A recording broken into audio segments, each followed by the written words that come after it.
listeners, and welcome to A Geek Tragedy. I'm Stephen, known online as Plague Mantle for various reasons, and I am your host. I'd like to welcome to the pod the most erudite human and my best friend, Holly Properly. Hello, Holly, how are you? Hello, I'm very well, thanks. Terribly excited.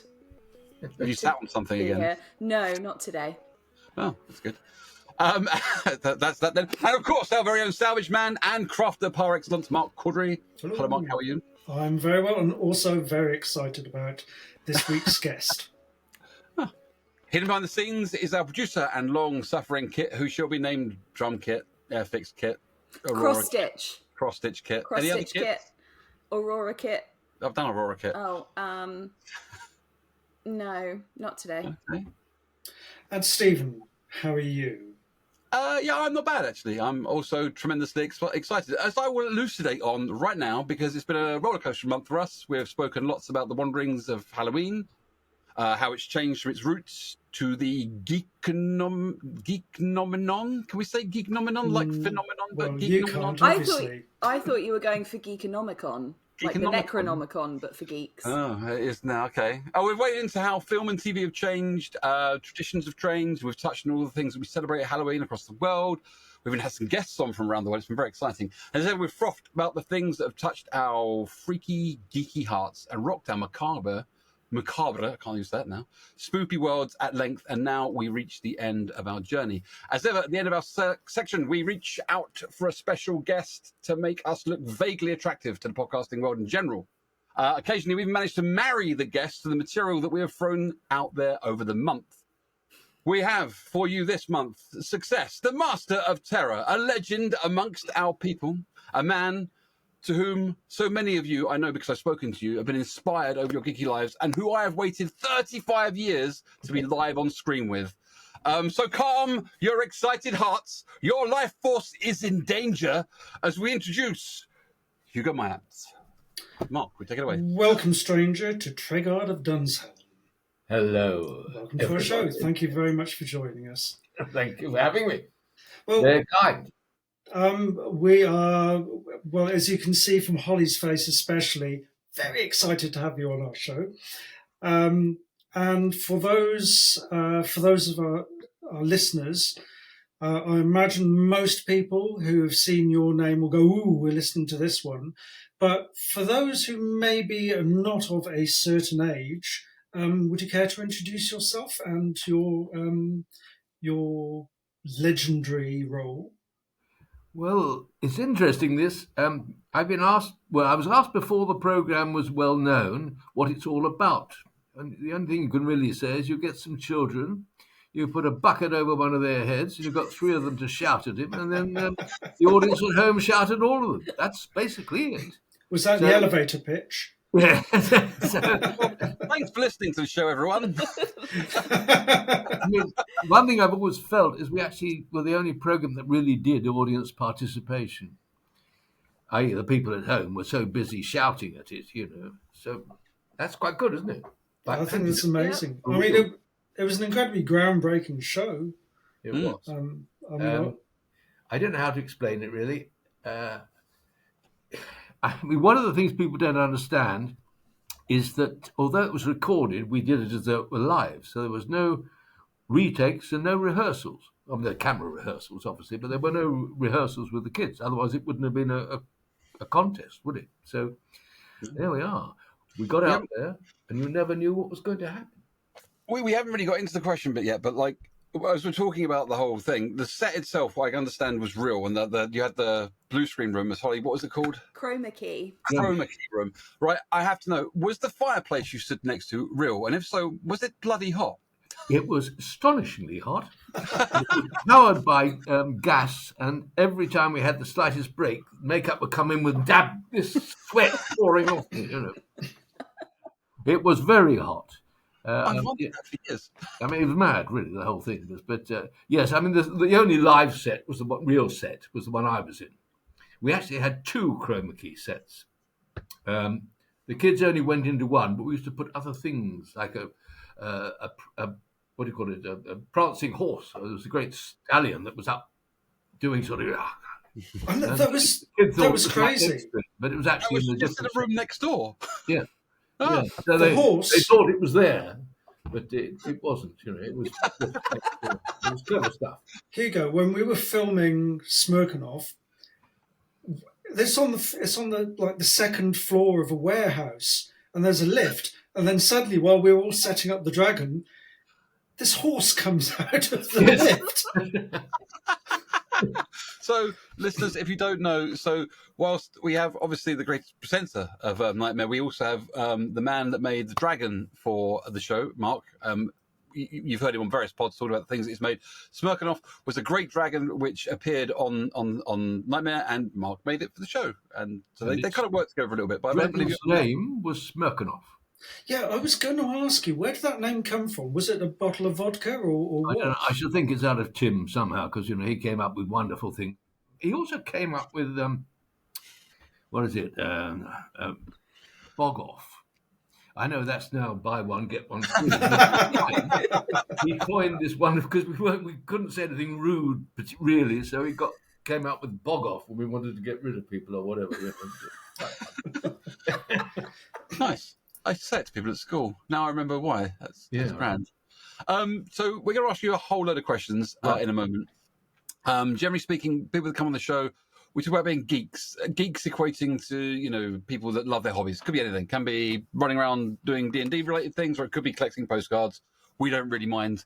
So we might ask you a few things about that. But generally, we are all over the place when we ask people questions. We just prefer to chat, kind of casually, and chat about different angles and things. So feel free to ask any of your own questions as we go on. If you have any questions for us or Mark or Beans, just that's me, by the way. Beans, me. I'm also Beans, as well as Holly. I'm also Beans. You're Beans. Yes, that is my nickname. Just you can, for example, ask why Holly is called Beans. I don't think anyone ever has. Even I don't know. I don't know. Oh, okay. That was the rubbish answer. Can't you make something up? I think it's far too young for me to have traumatized you. I think Knightmare ended when I was 3. Yes. I have heard many things and watched many things. But yeah, for the actual series itself, I was very young when it was live. Yeah. And ironically, I was too old for the show. The only time I ever really got to see the show was when our dragon was on it, and we would stop work, all go around to my flat and watch the episode. Go, there's Smirkanov. But like a bowl of porridge, I was just right. Yeah, you are like a bowl of porridge. It's an interesting. Yeah. Well, I grew up with Knightmare, absolutely. And one of the things I wanted to ask you particularly was my mum and dad liked football, and they would watch football a lot, and they would shout at the players on the screen while I watched on Bemused, telling the players how to play football, or congratulating them on how well they were doing. Then later on, they would watch me in a bemused way while I shouted at a bunch of kids on TV, and were like, "What the fuck are you doing? Why are you doing that?" And they would ask stupid questions like, "Why am I? What room am I in?" And they would say, "Well, there's a bomb," and they'd say, "Well, what should we do?" And they'd say, "Like, well, hang on a minute, let's work out a plan." Well, we're all screaming at home, "Get out of the room!" Well, quite. I mean, I do know what happened with this bomb room. I mean, they always said, "Where am I?" You're in a room, right? Yeah. There's a big bomb hanging from and the fuse is lit.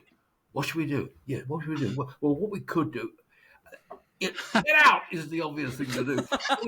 We have to slow the fuse down eventually because we couldn't get to do something. Didn't you blow one up? Didn't you? No, we never blew anybody up. To my shut. I always wanted to blow somebody up, but we never did. That was my question. Like, because you would help them occasionally, but you would scare us all when we were kids because we'd ask you for help, and you'd go, "No!" And I did do that once or twice. It was mainly the ones who just wanted to be on telly, Well, yeah. I go, no. That's the one. That's the voice. But yeah, I wondered, what it was like because we were just shouting. Did you want to shout at them and go, "Come on"? Well, yes. The worst thing was knowing a really good team were going to fail because they had missed out on a previous scene, and you knew they were doomed. which was awful because they are, they perhaps a couple more scenes and they'd had it, because they hadn't got whatever clue it was or whatever thing. That was the worst thing, when they were good, when they were really good and you were really rooting for them. But of course, I didn't know all the answers either. I mean, sometimes I was on a talk back to the director and kids were getting a terrible mess, and I'd have this wonderful message come across, say, Hugo, do something. Like, Did you what, throw one in the fire? That's quite hot. Well, what I used to do was start speaking very slowly. And I'd say, team, do you think perhaps there's another way of approaching this problem? Or something like that. As slowly as I could in the hope they'd come up with something in the meantime. And the other thing was that really terrified me. Towards the end of this, the last few series, they got really complicated riddles and things. And I was watching something one day, and I said, thought, I don't know the answer to this. What if they ask me? I've absolutely no idea what the solution to this is. I mean, I never got to see the solutions before. You see. It was all completely daft. Oh, you didn't get briefed on that? No. Seems like a bit of an oversight. Well, yeah, it was completely. And sometimes in the early days, when the war monster suddenly popped up, and I was thinking, well, I knew there was going to be a war monster, but I had no idea what he was going to say. And so suddenly there were these riddles, and I'm thinking, oh, I got that one. Just in case some of them did need help. This is the problem. I'll try to explain. When I started, there was only me. There was no villain. So I had to provide the menace as well as, any help needed. Well, if they were very, very young, the bottom end of the scale of the kids who were there, then I might help them a bit. Or if it was very complicated and I thought, this is tricky, I might help them there. But you had to sort of grade it so that you weren't helping really bright ones. Otherwise, it wasn't fair on the ones that were much younger. You see what I mean? Mm-hmm. Yeah. It's quite a difficult thing to do. At least I thought it was. I thought I was rather good at doing it. But there you go. Right, no complaints here. Very much. I don't think everybody in the production thought I was that useful at it. So whatever. But it was all organic, wasn't it? Everything was happening as was. There was no pre-recording. It was just nothing like that. And if they had any sort of pre-recordings, I never saw it until I got on the stage. I mean, I never saw the kids until they came through that portal, and it was quite fascinating. I start, welcome, stranger, and you see this kid shaking. It's terrible. But the first few things I was shaking as well because I didn't know what the hell I was going to do. But it's amazing how quickly they forgot all about studios and lights and this, and they got into it. It was quite astonishing. And then we had kids going upstairs that didn't exist, or trying to get into a well that didn't exist. Wonderful. I was going to ask, because you were saying about in the later series problems. I'd have thought the very first series would have been quite problematic because none of the contestants had ever been on anything like that or had previous series as reference. So how did you deal with the first series? We looked at the very, I don't know whether they were, I think in the very earliest ones, the kids were saying things like, turn 45 degrees. And you try doing that with a bucket on your head and knowing it's not easy to do. And it took them a time to get out. Sidestep. That's the way to do it. Sidestep. But once one team had done that, people then were keen. They're watching it, so they knew sidestep. So it had all that. But yes, it was quite difficult. I mean, one of my favourite stories was we had a team of quite grand girls, sort of county girls, and the girl under the helmet was a strider. Didn't know this, and they said, "All right, Evelyn, walk forward." Well, she covered the distance to the back wall in about 4 steps and went straight to the back wall. And she let out an expletive. I didn't think she'd know. That did get cut. Now, very few things ever got cut, but that did get cut. I think we did start that one again. So I said, Small step. Small step. Calm down. You have to have some serious confidence, though, don't you, to go and trust in your friends to go striding off with a bucket on your head, Well, like into nothing. I have to say, we did try to persuade the brightest one not to go under the helmet, but the brightest one always wanted to go under the helmet. And then, of course, they become a zombie. I mean, they can't do anything except do what they're told, which was a great shame because we had some very bright ones who could have probably helped the team win if they hadn't been under the helmet. And not that many winners, as I remember. There are only like a handful of teams actually won in the end. Well, there were 8 series over 8 years, and there were 8 winners, but not won a series. Sometimes there were none, sometimes there were 2. I can't remember exactly how many it worked out, but yes. Yeah, it was quite astonishing. What did they win? Bugger all. In truth. Fantastic. Elitism, obviously, with only 8 victors. Just kudos is about all they won. They got a scroll or something, and then later on, towards the end, there's this little statuette called a Fright Knight, which was made in steel. It's very nice. They made, I don't know how many they made. So they thought they'd give the winning team, yes. So they gave 4 winners 1 statuette. Oh, that's mean. So you can imagine how well that went down. It's mine. It's mine. It's mine. I had the bucket on my head. I get it. So after a couple of years, I think 2 or 3 of these appeared on, eBay? Flogging thing on the net. Can't even call it eBay. That's a fella. Got it. Yeah. I always fancied one of them, but I thought it'd be a bit off me bidding for something like that on eBay, wouldn't it? Well, they should at least have given you a discount if you did. I handed this out in the first place. Yeah. Yeah, well, there you go. So I was going to ask also, I mean, prior to being Treguard, what was the audition like? Were there a number of people who applied for the role?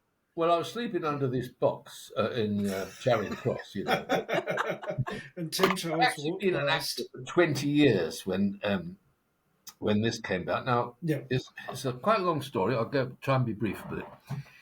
No, ramble all you like. Well, anyway, I knew Jim. I knew Jim Charles very slightly because I'd done a few bits and bobs at Anglia Television. Now, at the time, I was living near on the Norfolk Broads, basically, and I had an ancient sailing boat on the Norfolk Broads. And one day I was under it. I have to say, this was when it was out of the water, not in them. I was under it putting planks in, and next to my boat was a posh one on the hard, which was Jim Childs. And we didn't really know each other, but I met a few. Anyway, he sort of might have kicked me as I was. It's like being under a car, somebody kicks your feet and you pull yourself out. And he said, Hugo, isn't it? Yes.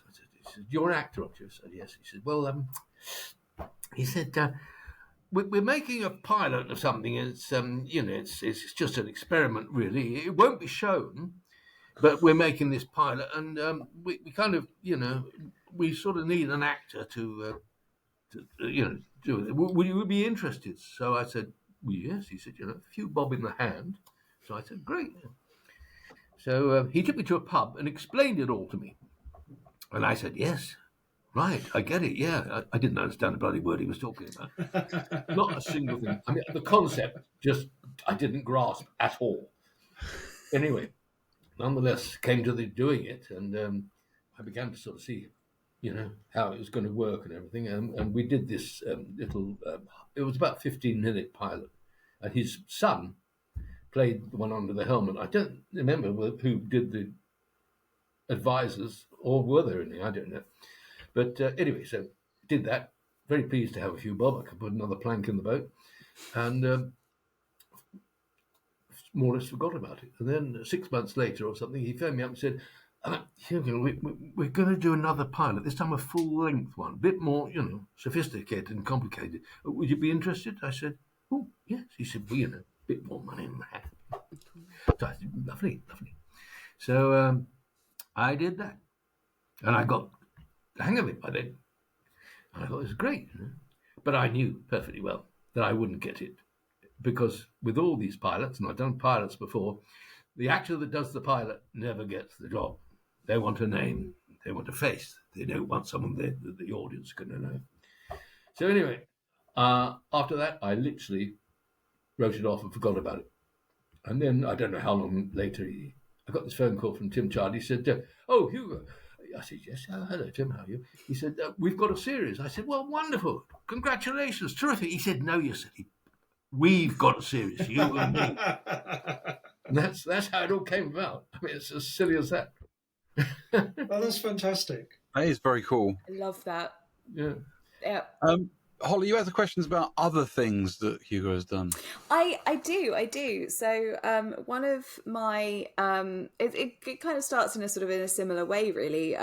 One of my favourite games of all time is Fable, and you were obviously the guild master in Fable. So listening to you talk now is actually it reminds me of many hours spent in Fable tutorials trying to learn how to punch and kick things properly.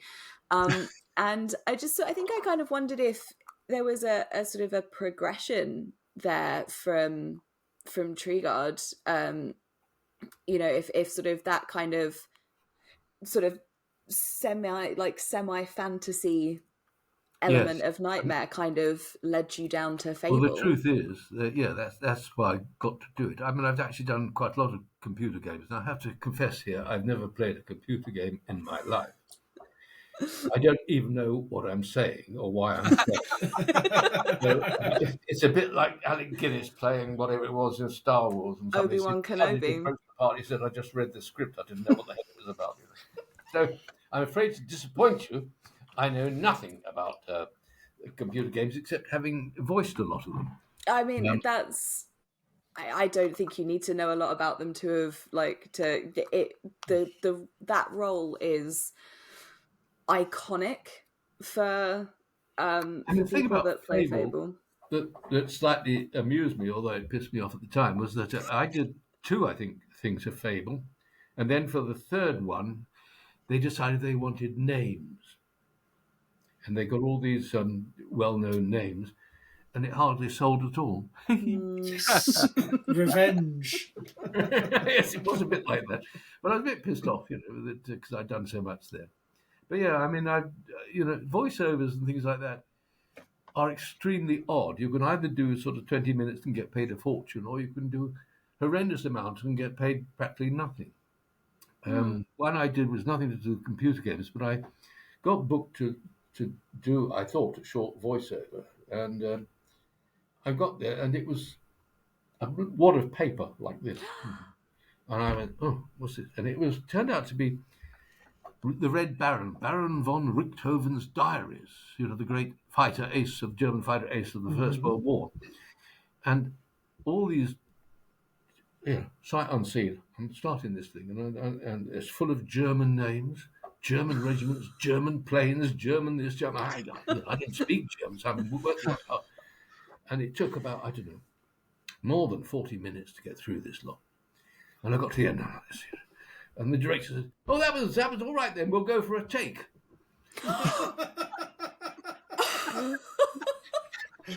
It was his sense of humour, I have to say, but it nearly killed me. I can't do that again. I mean, have you ever because obviously these are quite a lot of what made Treguard so iconic, and a lot of the voice work and stuff that you've done as well is obviously the voice, your voice. Yeah. Have you ever considered reading audiobooks? Yes, I have, but I'll tell you this about audiobooks. They're very badly paid. Oh. They take a long time to do. You have to keep remembering what voice you did for Alfred in chapter 1, and you spend the whole time going back trying to think, "Oh, that's what I did. So they really aren't well. Okay, I didn't want to do them. I've done a lot of voiceovers of a lot of other things, but I didn't really want to do audiobooks. No, that is absolutely fair. More than reasonable. Okay. I'm going to ask you a question about being like hobby related and geek related, because we've got to slip at least one in, because that's what the show's kind of about. Do you have any great passions outside of acting and stuff that you do? I mean, you mentioned boats. I might say, like, I usually say I was a big Star Wars geek since I was little, but I did things like building a Triumph Spitfire out of bits and pieces I found in the scrap heap when I was a kid, that kind of stuff. Did it fly well? Oh, yeah, great. Off a cliff, and that was the end of that. Put it this way, I've been a motorcyclist for over 50 years. Oh. And I have owned one particular motorcycle for 50 years. And I'm still riding it. What is it? It's a Vincent HRD Rapide, which is a 1000cc V-twin. British made in Stevenage. Its faster brother is known as the Black Shadow, Yeah. which is probably the most desirable bike you can buy. I bought mine for 60 quid 50 years ago, so there you go. Wow. That is amazing. Since. I'm only a vague enthusiast of bikes. I play a game that's set in the 1920s, and I absolutely love all things vintage in the way of motorbikes and cars from that era. So, like, Nortons and stuff are quite a big passion of mine from that kind of era. I'm a big fan of them, and that's wicked. Yeah, so I suppose that's been my major hobby. I mean, I do other things, slightly arty things, I do wood carving and stuff like that. All right. And occasionally paint pictures in oils and things like that. Try to write. I've got about 15 novels, all unpublished, never going to be published, but nonetheless, no, I've done a fair bit of journalism over the years, including for motorcycle magazines and things. I know nothing about motorbikes. I will be the first person to tell you I know nothing about motorbikes, apart from they make excellent sounds. And I went on the back of one once, and it was really jolly good fun. But have you done all of the upkeep and all of the and everything? Has that all been you? Do you kind of is it sort of do you tinker with it? It's an old British bike. Say it was mine, made in 1952.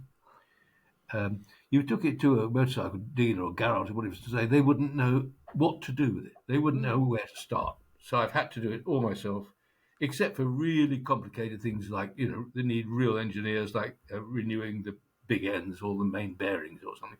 Everything else I've done. So I know it inside out. It's been blown up a couple of times over the years, and I've had to sort of put it right. So there you go. Yeah. What about getting parts for it? I can't imagine. About 30 or 40. The company packed up in 1955. It was taken over by another company for I don't know how many years, probably another 4 or 5 years. Then all spares ceased. So we have an owners club, and we all got together, put in some money, and created a spares company, which is still going strong today. Wow! Nice. You could actually build. Well, they have actually built a brand new one, just to see that they could do it out of spares. So there you go. That's incredible. Yeah, that's amazing.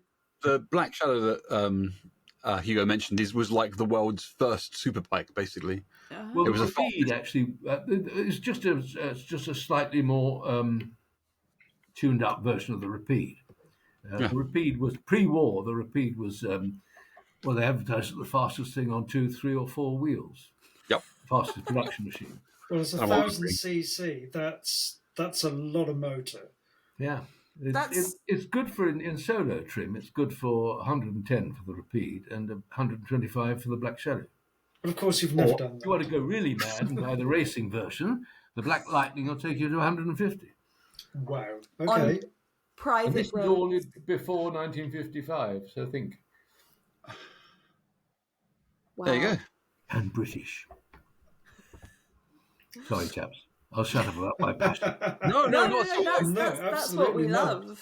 What we're here to listen to, we like to hear about people's big passions. It's what makes you a geek, Hugo. Your geek is bikes. It's grand. It's grand. Yeah, that's excellent. Cool. Anyone else want to pick up something else? Another question? Mark, you got one? Yeah, I mean, you've given us some amusing anecdotes. I was kind of wondering what a typical day's filming. Going back to Knightmare, what a typical day's filming would entail, and presumably you never knew how. Well, you would never know how quickly a team would fail, and you would need the next team to come in. Did you? I mean, how many did you have lined Well, up? the biggest problem with it is each Roll on. thing took a bit of setting up, each scenario.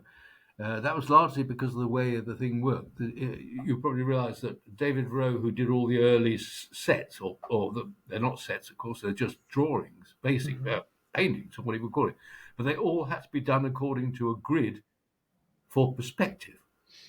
Yes. So, and with Chroma Key, this was the first program that actually gave people shadows, so they didn't appear to be walking above the ground. They were actually anchored to the ground because they had shadows. Now, one of the problems with this is that sometimes setting up for the next scene had to get all these cameras working in the grid with the exactly right focus on the right things and so on. Could sometimes take rather a long time, in which the kids were apt to go off the boil. So we had to put them in a room which had every sort of game, computer game, whatever, anything that they would keep them going. So that was the one big problem with the whole show. It wasn't as slick as it appeared. And there was some horrible hiatus. Hiati? I don't know what other word is. Which, yeah, got you thinking there, haven't we? Yeah, absolutely. I'm going to look it up. Yeah. What did you do with the kids if you ran out of time? Like if you ran out of daytime, to just stuff them in a room? No. You can imagine with kids, there's all these chaperones, there are all these rules, there's all these regulations. Firstly, I'll tell you something. The kids never saw us offset at all. So they never saw us till they went on the set or met one of the characters in the thing. So we had this call saying, kids coming through, and that meant all the dressing room doors were slammed shut. So they never saw us. So it must be terrifying for them. You know, they got out there and they meet some wizard or something.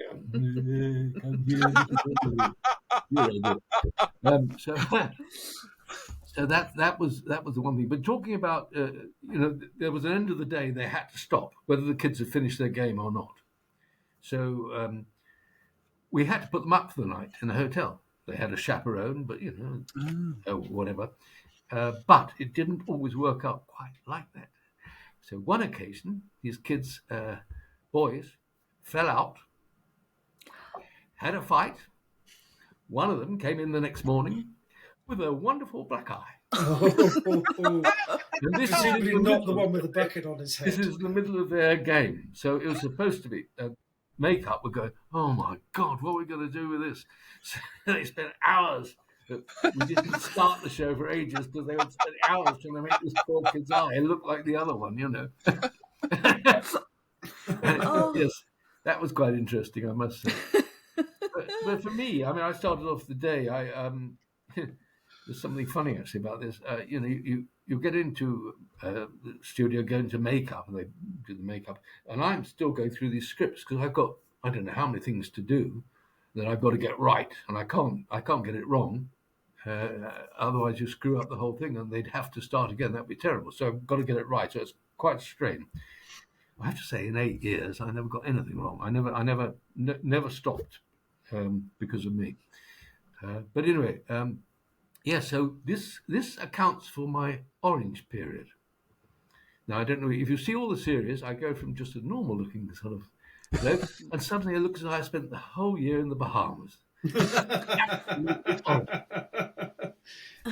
I didn't notice it because I'm busy doing this. You know, she's a lovely girl doing my makeup. I'm going, yeah, right. I'm still looking at the script. You know, I hadn't realised that this particular makeup lady made me orange. For one whole series, I'm orange. Well worth looking out for. Mark, you had that problem on previous pods. I did, yeah. My camera on my computer just gave me just a red face. I looked like a strawberry in a wig. You really did. It's not very flattering. While we figure out who's going to talk next, I'm going to tell you that the plural of hiatus is in fact hiatuses. Oh, there we go. Well, I'm absolutely shocked and horrified. But anyway, yes, thank you very much. I shall try to remember that when we do our next hiatus. Or Or in fact, more than one. no, it's just because my day, yeah. A lot of the other actors, I can't remember how many we had over nearly 40 different people at different times during the thing. They actually had quite a bit more fun than I did because A, they weren't in every scene, which I was, but also they probably just had one or two scenarios at a time without that many lines. They didn't have any lines, actually. They were amazing because they just had, I don't know, a basis of where they've got to get to. And you've got to be very careful doing this because if you go off on a tangent, it's very difficult to get back. So basically, you've got to try and get the kid through to the next thing or not, or kill him. So they didn't have that much to do in a show, whereas I was on for everything and I had to come out with all the stuff about what this room is about or whatever. And it's very easy to lose your way if you're not very careful. So I was a bit sort of more straight-laced about it all because I'm like this. What the bloody hell happens next? So you barely had a script then, really. You were ad-libbing. Well, a lot of it, mine or was just pretty responding well to what the scripted, children but I were mean, it depends then. My first bit is to explain what the scene is for the advisors and the kids. After that, there's no script at all. Yes, and you have to try and help them or not help them as you see fit. Yeah, it was quite interesting. I mean, It's great to have a choice. I love that. It's like, I can't be bothered today. I cannot be bothered to help you, small children. well, yeah, You're going to get no. it's like sometimes when they, the first room you get to and they say, "Help," and you think, no. It's like we had Mary Whitehouse, I think, condemned this series even before she'd before it had even been made. Excellent. And she said something like, I'm correct me if I'm wrong, and I'm sorry, I don't mean to slag her off if I've got this wrong, but I think she said, "What is this awful middle-aged man doing killing children?" Didn't you also say you were dragging them into Of course, it was witchcraft? jolly good publicity. Everybody, every weirdo you could imagine wanted to watch this, to see this middle-aged man killing children. But in fact, I wasn't killing children. They all went home. It's a lie when they keep saying that 40 of them didn't return. But they all went. But there was a lovely thing about it. Early on, one of the ways they met their doom was to fall a great distance like that, you see. And it was a little animation, but it took a few seconds to work. And I kept thinking, we've got to cover this. So that's how the "ooh nasty" came about. Because I went, "Ooh nasty." You've just sent shivers down many listeners' spines. It was just to cover that shiver of nostalgia. And then they wanted it every time we did one in whatever it was. I came up with a new nasty, but I pinched it. I pinched this phrase from Leslie Phillips in a radio program called The Navy Lark. Ah, fantastic! Which he did. He did it quite differently, of course. Every time a ship bumped into another ship, he'd go, "Ooh, nasty." I can hear you saying it now. I used to love the Navy Lark. It just came into my mind that day, and yeah. Brilliant. Amazing. That is awesome. So, I mean, like, obviously, I know you've been to conventions and whatnot and bits and pieces, and I've absolutely no doubt you've been told thousands of times how you inspire people to do incredible things in their lives, and like, how you've taken them into the world of role playing and Dungeons and Dragons and off to all manner of bits and pieces, right? That's the thing you get a lot of. Yeah, I mean, people astonish me. I mean, people come up to me and they've made a whole career out of gaming or creating games or anything to do with it, really. So it astonishes me. I'm very thrilled that it's had some effect. I have had some lovely things. I mean, I hope I haven't traumatized anybody, but there was this very beautiful girl to me then. I mean, she was younger than me, so therefore a girl, came up to me and stood in front of me and just went,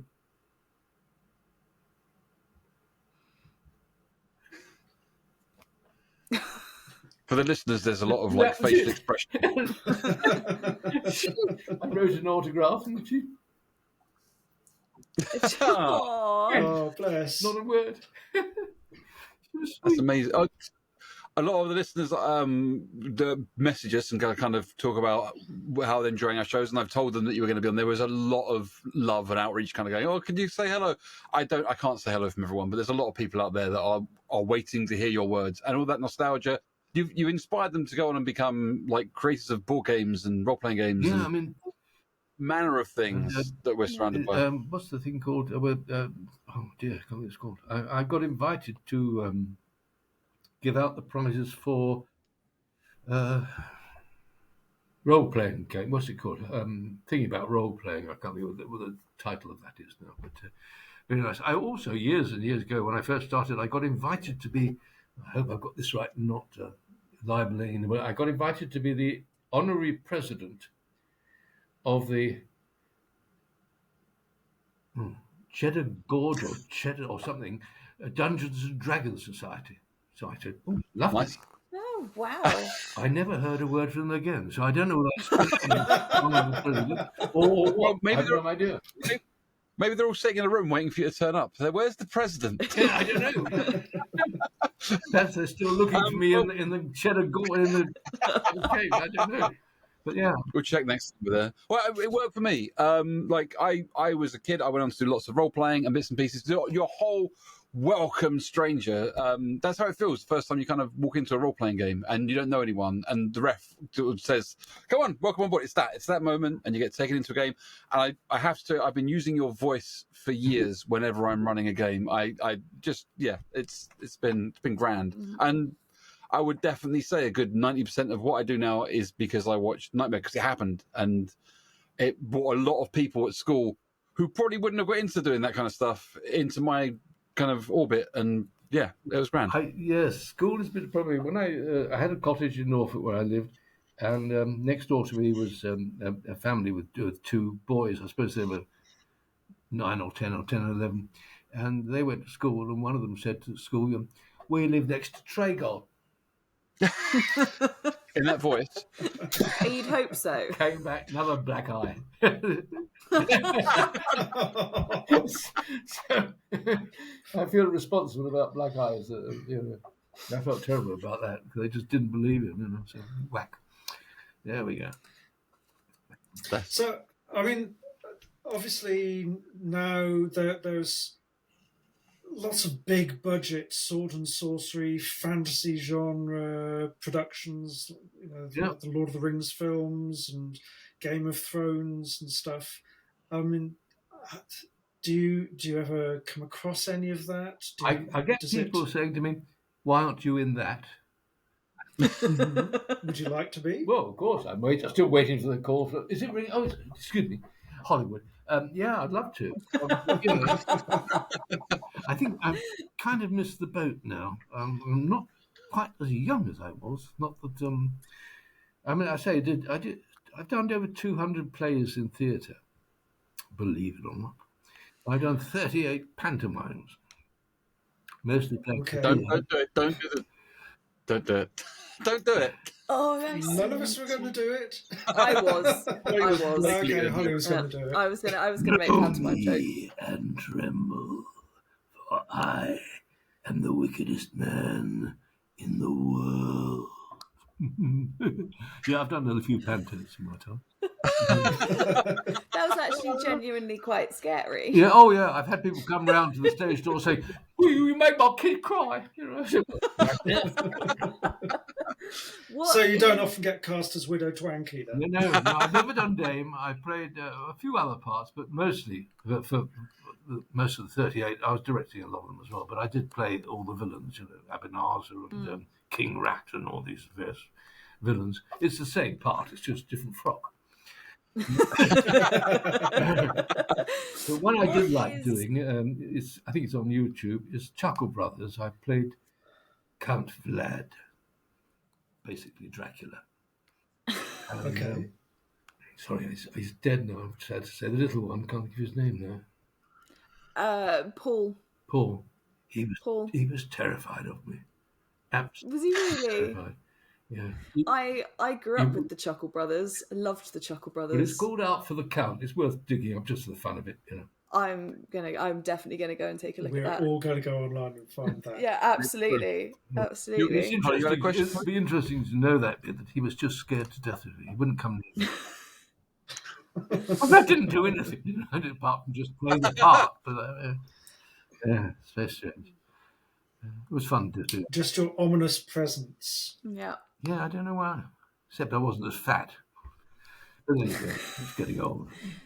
So, what was your? I mean, I love theatre. Theatre is one of my big geek things. What has been your favourite role to date? People always ask me that, and I suppose it's the play I was doing at the time, really. But for instance, I've played Educating Rita with 4 times, 4 different companies, 4 different Ritas. And I must admit, I did enjoy those very much. Apart from playing a drunk, it's quite fun anyway.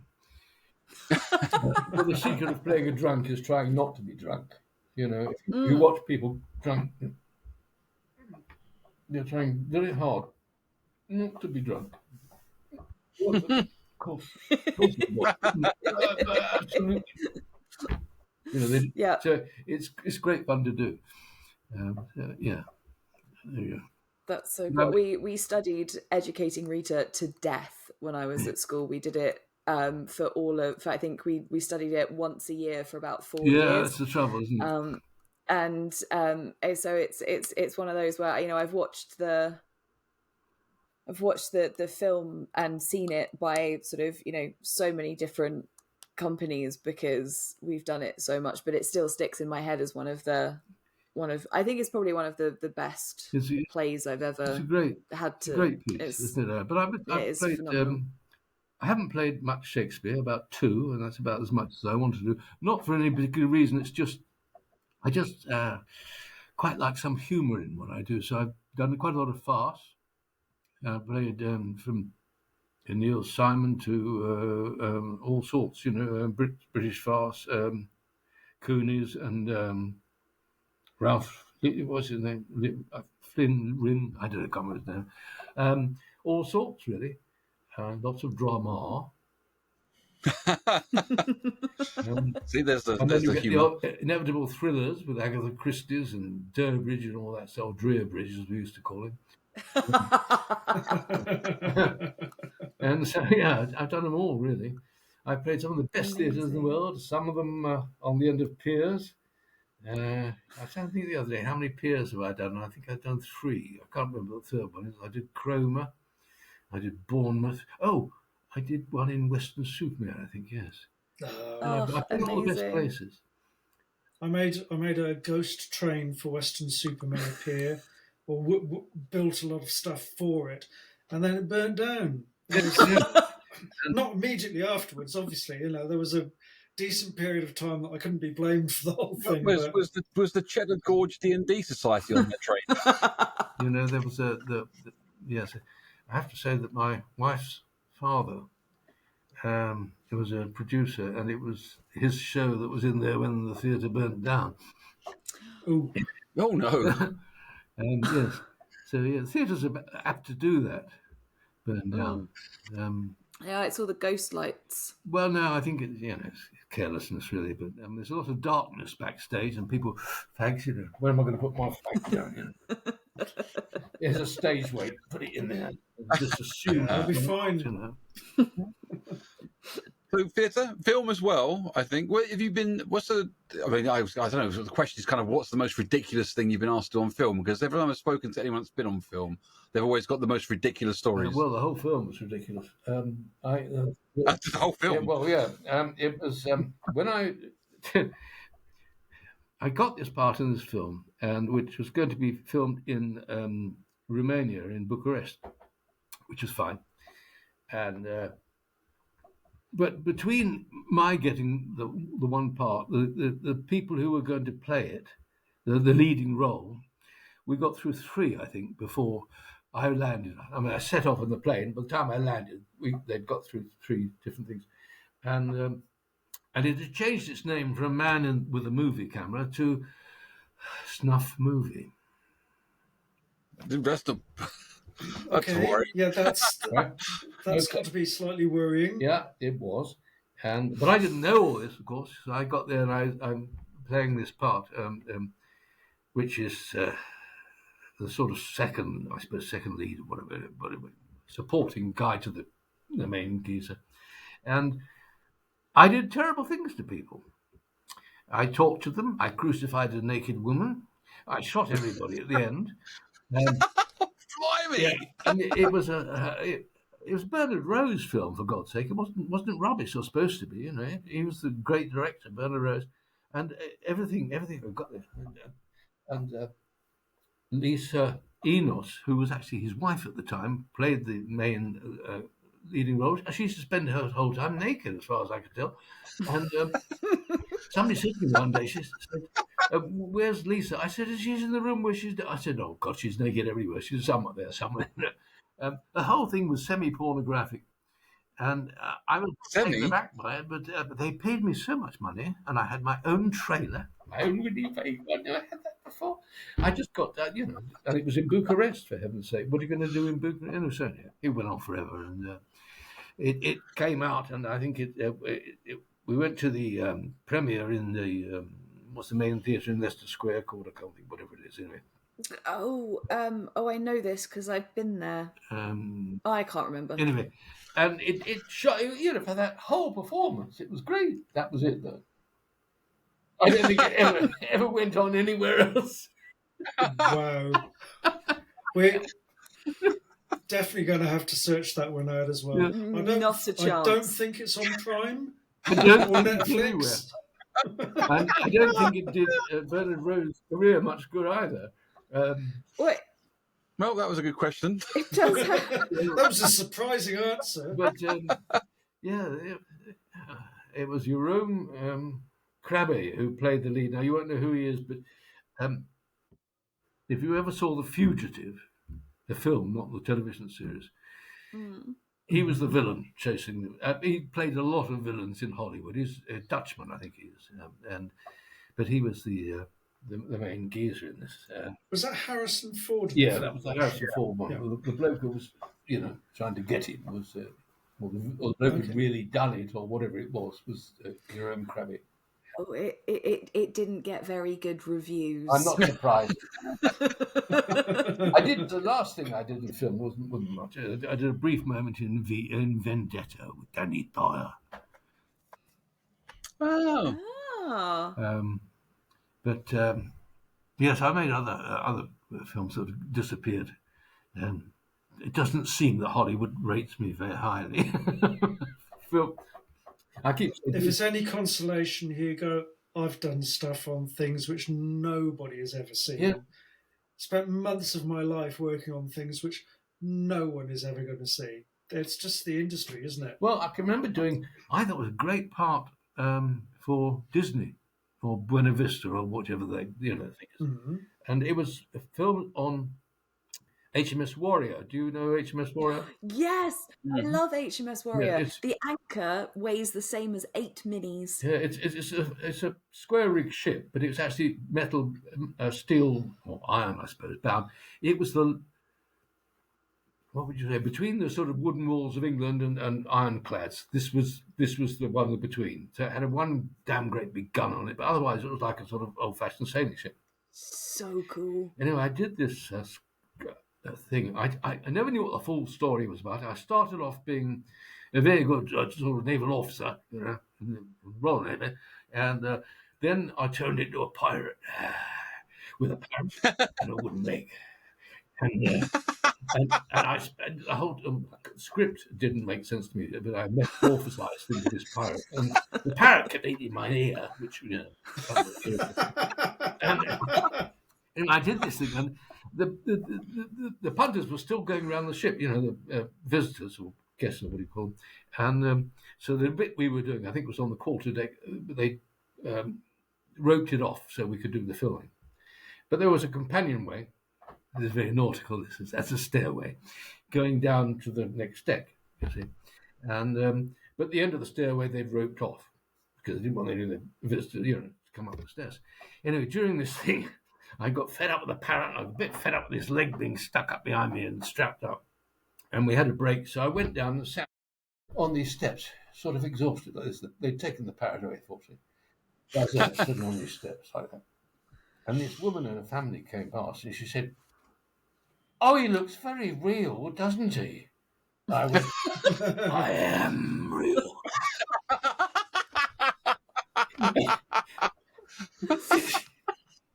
I've never seen, they say people jump. I've never actually seen someone jump like that. But just to come back to the whole story, what that was about, I never saw it. I don't know what it was. I don't know what the rest of the story was about. I have no idea. So where it went out, or for whom, or what, I don't know. I have to find it. But it's always worth dressing up as a pirate, though. Yeah. There's any excuse to dress up as a pirate. Yeah.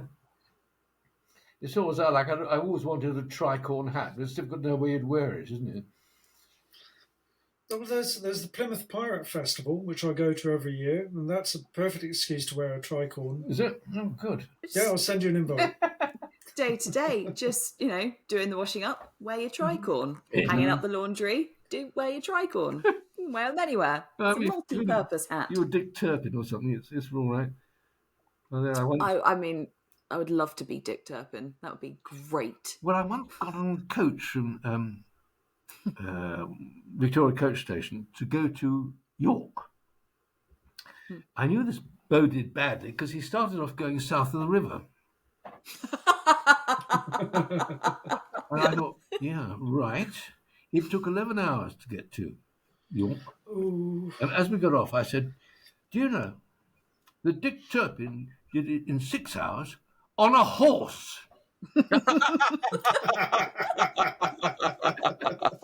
Not my fault. Yeah, whatever.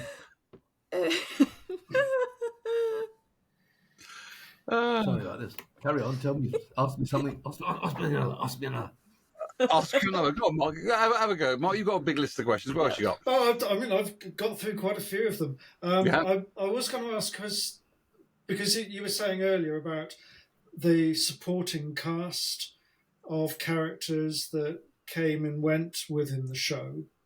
What are you saying about 40 other characters? One way or another about that, yeah. Yeah. Obviously, I have a personal interest in, because Smirnoff didn't come on until 5th season. Was it as late as that? It was 5. So, yeah. So I kind of wondered if you knew why they brought that dragon on. Well, every year they tried to sort of develop the thing. A lot of people think the later ones weren't as good as the early ones. For instance, this eye shield thing, which actually was making the kid able to theoretically, or at least the advisors, able to see what was coming next. And like we had a catacomb, flooded catacomb, which they used to row this boat. If you look carefully, you'll see that there are no blades on the oars because they kept hitting the floor. So, but anyway, yes, I mean they kept trying to change it, and they did. They did a lot of filming outside in castles and things, and then I don't know what, degrading it in some way, so it looked a bit ghostly. And then, of course, they brought in Mark Knight as Lord Fear, which. Oh, can you say Lord Fear in the voice? His voice. No, when you were in Lord Fear, because I remember you introducing him as grand. Warning, team. Lord Fear is in the dungeon. Things like that. So I have to say, I'll come back to that. So Lord Fear rather sort of screwed me up a bit because I've been providing the menace, and now what do I do? I can't do. He's doing the menace now, and that rather it sort of slightly stripped out from my character. What I could do. I could either be avuncular all the time, which was going to be bloody boring, or else I don't know. Yeah, it didn't for me work quite so well. It's like also getting me an assistant. They thought we could comment on the action, you know, and it's very difficult to Okay. comment on the action by yourself because who you're talking to. So we've got this assistant pickle, David Lerner. Great, except that he wanted us to talk in this mock Middle English. So how do you do it? You know, forsooth, sir, I don't, you know, for heaven's sake, you know, we can't. So it didn't work terribly well. Though there was a moment. No, I better not tell that story. No. I'll leave that. You can tell it off air. No. I decided that one. That would get me in a lot of trouble. So, yeah. Yeah, my favourite of all things I got to say was at the end of the show saying, "Well, it's only a game, isn't it?" Love it. That's glorious. But Mark, I mean, you were, how much time were you on set for, Mark, doing stuff? We were there for a day. Is that all? They brought us in. Yeah, that's all we were. They brought us in after we'd while we were driving to Norwich along the motorway. We ended up rescuing a woman from a car crash.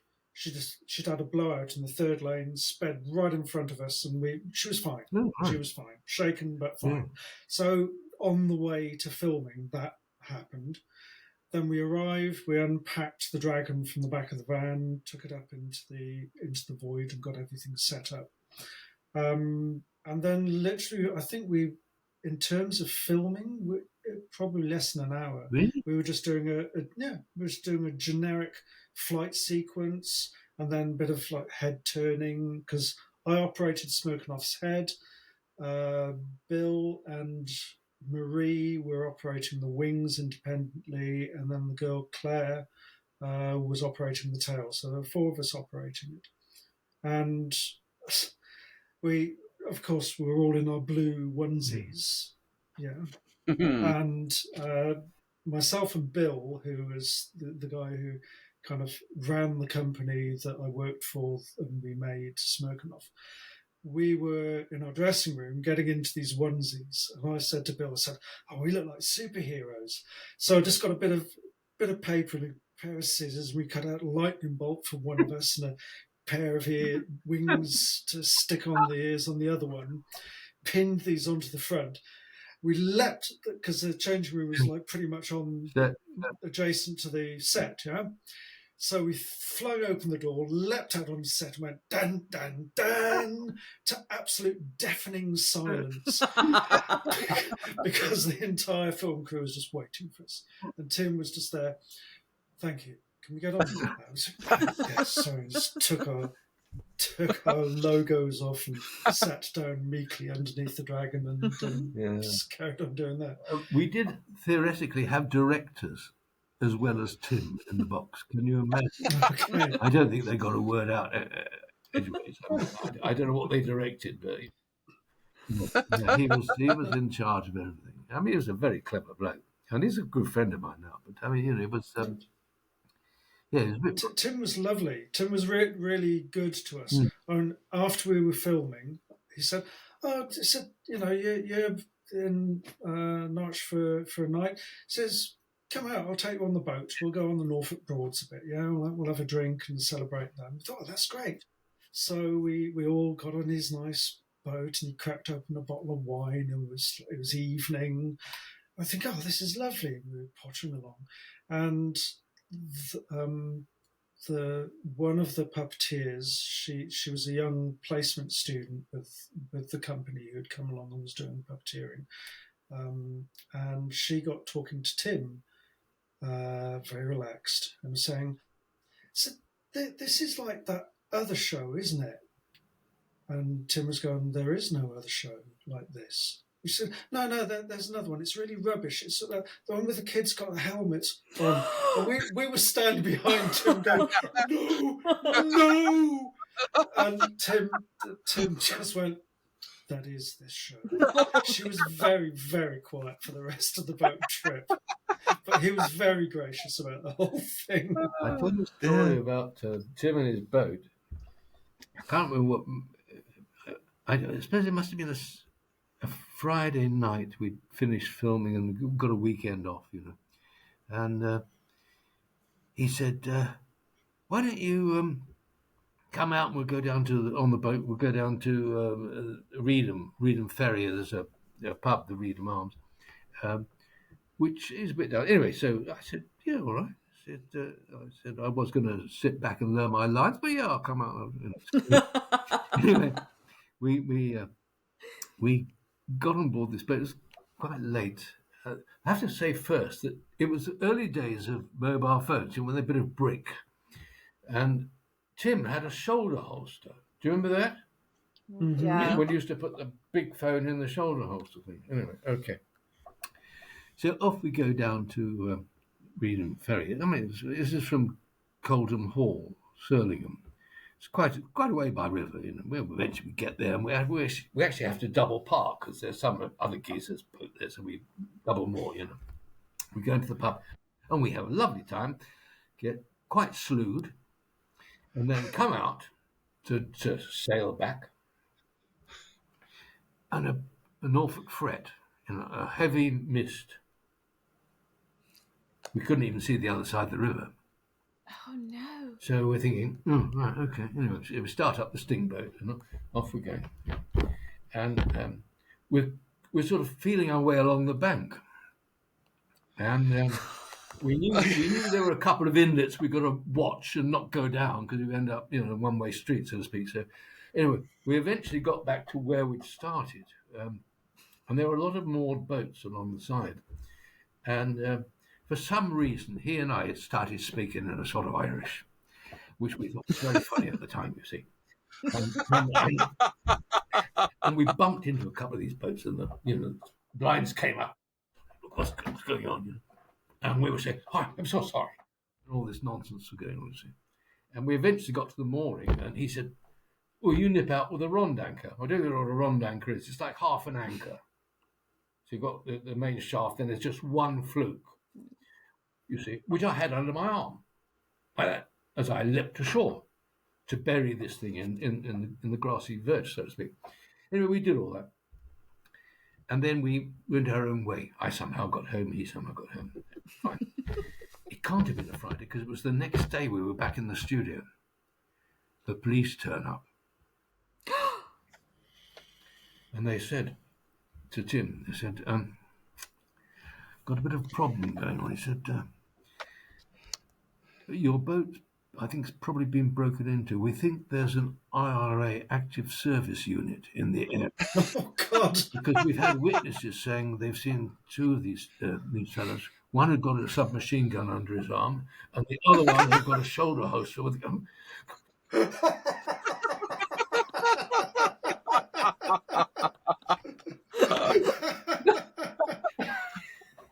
We kept incredibly quiet. Nothing to do with me.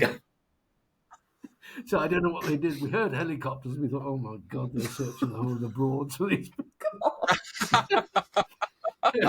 So obviously some of these people in boats have spotted us.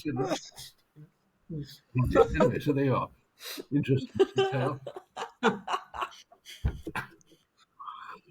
Standing even down a pub, really. We've got about 10 minutes probably left of our time together. So if anyone's got any extra questions they want to throw out, Well, no, I mean, you're all wonderful. I'm sure you'll do something clever with it, but I don't know what. But there you go. The last 10 minutes. Oh, Well, I mean, I can ask you questions like I've had in my head for years, which is like, go for it. there's simple things really, like, I mean, originally I was like, does he wear that costume at home? But now it's more like kind of, was the costume good? Did it fit well? Was it nice? Did you like it? Well, there were two. Well, there were actually more than two costumes, but the first two or three looked more or less identical. In fact, I do have one of them. The next one was the studs, the black leather and the studs, and the cloak over the back. I used to tell them I got Harley Davidson across the back in studs, but I can't show you because I can't get the cloak off. But anyway, that one got nicked, I believe. But the other one was. It shows you how, I don't know, concentration. I suppose I don't know what it is, but I always said I have got the original costume. And then I saw one of the first shows and realised it wasn't the original costume, and I'd never noticed it being changed. But the other thing was that really got to me when I first started. I was quite tall, Okay. but then the kids every year got bigger for their age. And instead of looking the girls in the eyes, I was looking at them well, I wasn't looking in their eyes, you know. So it began to be a bit embarrassing. So, but anyway, I didn't think anything of it. And then the next year I came in, I happened to go into wardrobe earlier, and there was my boots and a note on them saying, "Boots with lifts for Treguard, the dungeon master." And they put bloody lifts in and a big heel on them, which I. Well, at least they didn't give you stilettos. Yeah. But then the final ones, I suddenly found I was on a rostrum, which I hadn't to start with. I was always terrified of falling off the damn thing, you know, looking at the camera and walking off and crunch, you know, but I didn't. So you're saying about the original costume. I always wonder what happened to Smirkanoff, because we also did a. I would do that as well, Mark. We left Smirkanoff at the studio, and that was the last we ever saw of him. I did get to make a hero head for him for the following season, so they could do close-ups, and that had blink and frown and just more details, so that it could be a close-up on the head. But I have no idea. I mean, the latex would have perished by long ago, I think. I just don't know. But it'd been interesting. I just wanted to go, you know, I don't know. I've no idea.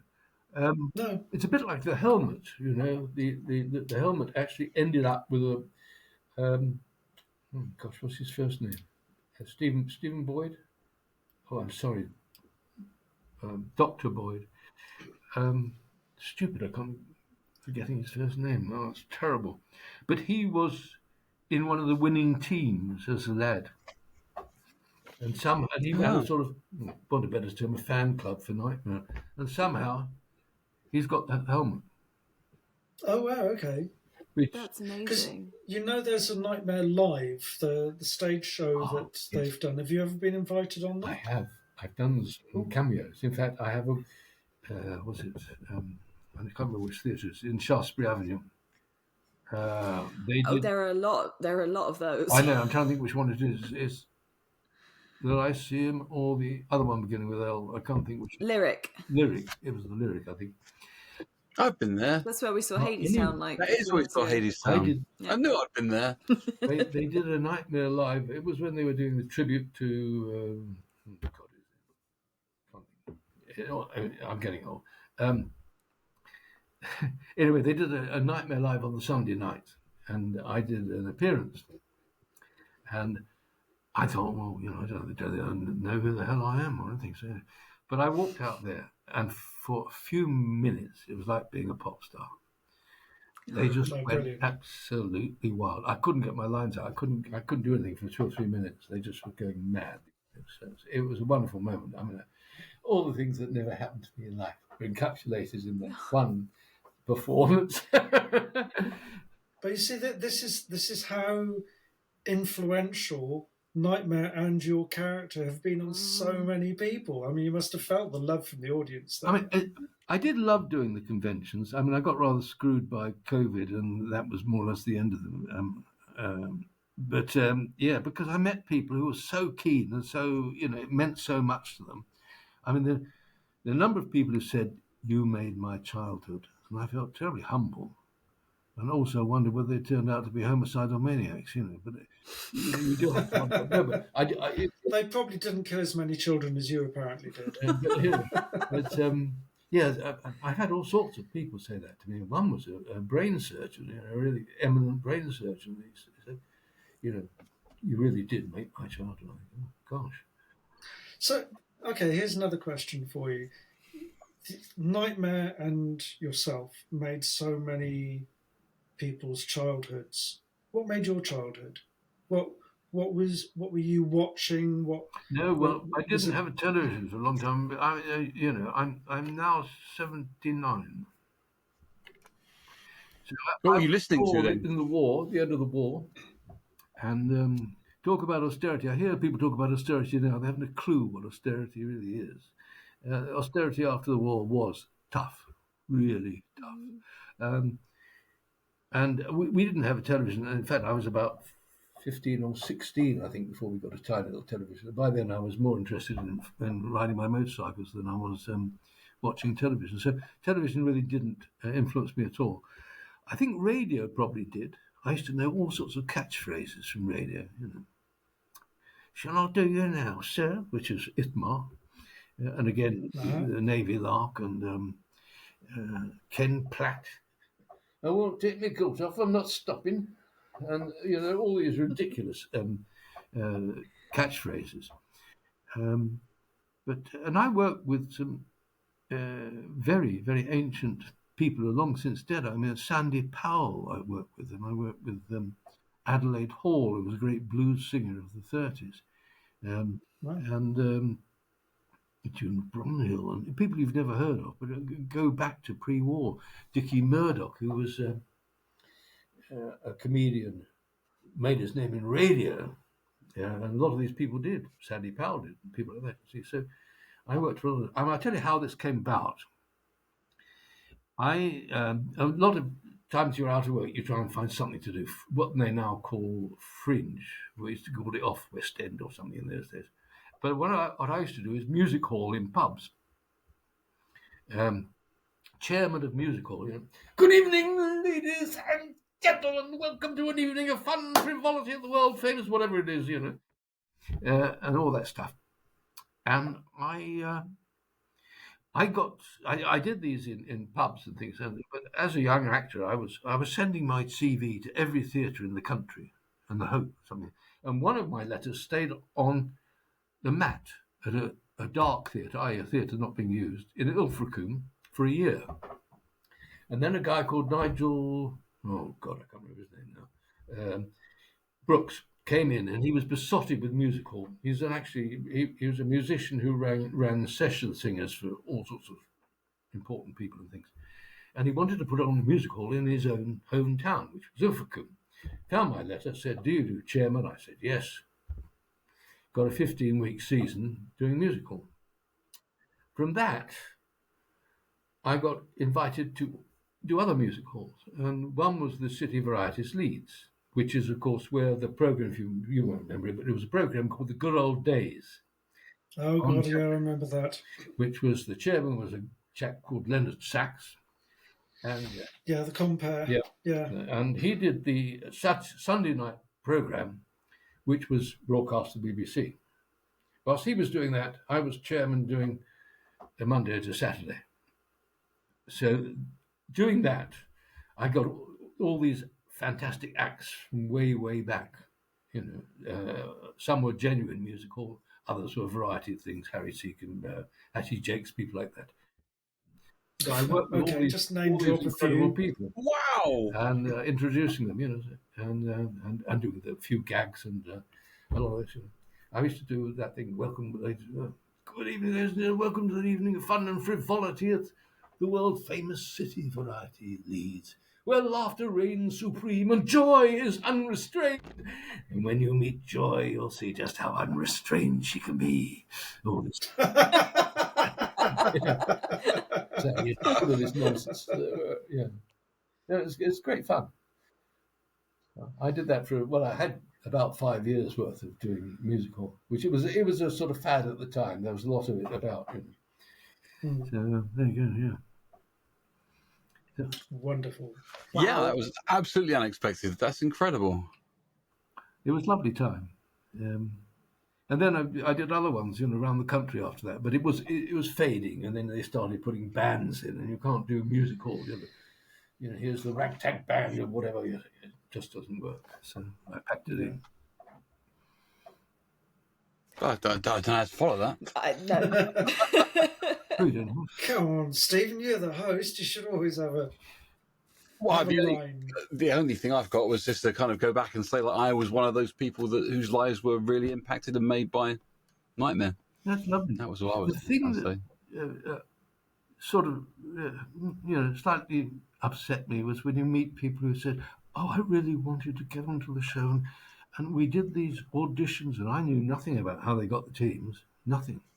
But apparently, people were sort of had to do a mock-up of the show or something, and then they didn't make it. It must be horrible. I have a signed picture of you from not making the show. Really? Yeah. Oh, I'm good. Is there any Look at it. any dark Look on- at Stephen not being bitter. Right. So 35 years later, I get to do this. This is, if I could go back in time and talk to young me, it would be, he would be. The thing, if I've got any, not regrets, because there's no point having regrets, but I do think that if it had been made by the BBC, it would have done me more good in my career. Because the trouble with ITV at that time, they were all fighting each other. They wouldn't advertise anyone else's program. So it was made by Anglia for the network, but none of the other regional companies would push it. Yeah, I remember because stuff like HTV. Yeah. London Weekend Television. Yorkshire, Yeah. all these things, Southern, so there were so many, they wouldn't push it. So Back in the day, Holly, there were different networks that made up ITV. yeah, And they were shows we made for different areas, but like how you get regional news. yes, all those- like London Okay. Weekend Television would not advertise Anglia. But I mean, Okay, although okay. it was networked, they wouldn't advertise it on their regional shows. Okay. Whereas at the BBC, Okay. it would have just been countrywide bang. Was it pitched for the BBC then? Oh yes, I mean, the story of Tim getting it on is just one of great persistence and sacrifice. He gave up his job. I mean, when he tried it with all sorts of companies all around, none would be interested. Even Anglia turned him down to start with. Tried the BBC, they just couldn't get it. So eventually, came back to Anglia, and they said, "Yeah, all right, we'll commission a series, but you'll have to do it as a freelance." And he was actually employed by Anglia as a journalist and director of news programs. So they made him give up his job in Wow. order for Wow. him to do it. So he risked everything to do it. So we owe it all to that. That's incredible. Yeah. That's tenacity, isn't it? Mm. That's sheer force of will. That's faith in your idea as Yeah. well. Mm. And it wasn't a misplaced faith because it became what it became. And I mean, weirdly, it has sparked and spawned reasonably similar shows for children or for young people now. Like when I was growing up, and I don't know if it still exists or not, because I'm 34 now and I don't watch children's television. Although sometimes I feel like it would just make Yes, a you do. fuller evening. I mean, I watch cartoons, but it's different, right? And there was a show called Raven, which was very similar. Well, that was the rip-off, wasn't it? It was the wasn't rip-off, very yeah. good. And their leading man, bless his heart, didn't really have much. I don't know what the word is, but he didn't really take control, did he? He didn't know. No. So yeah, but the one that got me into a lot of trouble was when somebody asked me in a radio interview whether it was because they could never grasp it. So I said, "Well, what's it about?" And I tried to explain. She said, "Oh, it's like the Crystal Maze then." I said, "No, the Crystal Maze is like us." Yeah. Next thing, I had writs being thrown at me. Oh. They were claiming it was based on a French play. It probably was, but we were there first. Yeah. Ah. And there were a lot of similarities, so Except, you were right. yeah. So anyway, that got me into trouble. Oh, dear.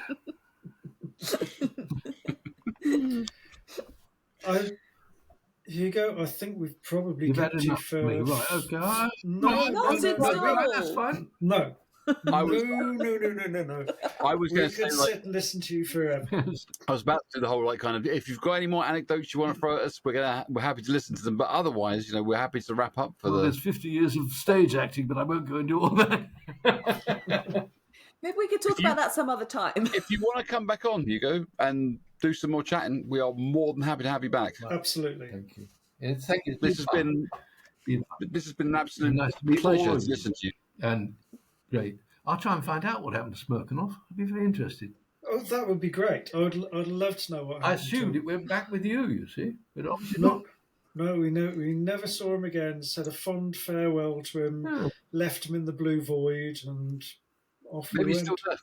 You know, Yeah, and I got so few photographs of him as well. I've got a couple of small photographs of us, all in our blues, puppeteering him, and then there was the one promotional photograph, which is basically his front. yeah. There are quite a lot of photographs of you working on him on the Knightmare website, Mark. There are, yes, because I supplied them. Yeah, that was to cool. them. They got in contact with me and went, "Oh, can we?" So I did. I looked at those and I are was the like, only "Who's photographs that?" that I have. Just remember, Who's that Boyd. chap there? Sorry, Alan. I apologise. I just couldn't think of your first name. Alan Boyd. He's got the. Oh, Boyd. Right, I reckon we will schedule a second interview if you're happy with that, Hugo, because we'd love to hear about your time on stage. And if you can, yeah, absolutely, we love it. Really, seriously. Yeah, for sure. This has been amazing. And if you know where Smirkanov's gone, he can be on as well. Mark can puppeteer him again. Yeah, I think he might be a little brittle by now if he still exists. Okay. Thank you very much. We can reschedule. Okay, I have to say this has been on my bucket list since I was 12. And like I was saying just now, if I could go back to the late 80s and tell 12-year-old me that I was going to be on screen with you, it would be as made up as I am now. So for everyone out there listening who are inspired and grew into the things they do now because the world changed for them on the 7th of September 1987, right. I hope we asked all the right questions. It is with a very heavy heart that this comes to an end for me, at least. So with huge thanks to our very, very special guest, Hugo Myatt, and of course my wonderful friends, Holly Properly, and the extravagantly excellent Mark Cordery. It is goodbye from me. And it's goodbye from me. And it's goodbye from me. It is goodbye from me. Bye. Power of the quadruple goodbye. Have an amazing week, everyone. We love you very much. Take care of each other. Remember, it's only a podcast. Isn't it? You have been listening to A Geek Tragedy with me, Plague Mantle, and my best friend, the excellent Holly Properly, and our actually famous guy, Mark Cordery. If you like this, there is plenty more at patreon.com/A Geek Tragedy. Production is by Kit Brutnell. Our logo and artwork is by markcordery.com. Music is by Borislaw Kozielski. Follow us on Instagram and Facebook at A Geek Tragedy. Email us at geektragedypodcast@gmail.com. Subscribe, leave us a rating and a review. And don't forget to tell all your geeky friends. Also, a big shout out to all of our genius geeks. We adore each and every one of you. And of course, much love. Take care of each other.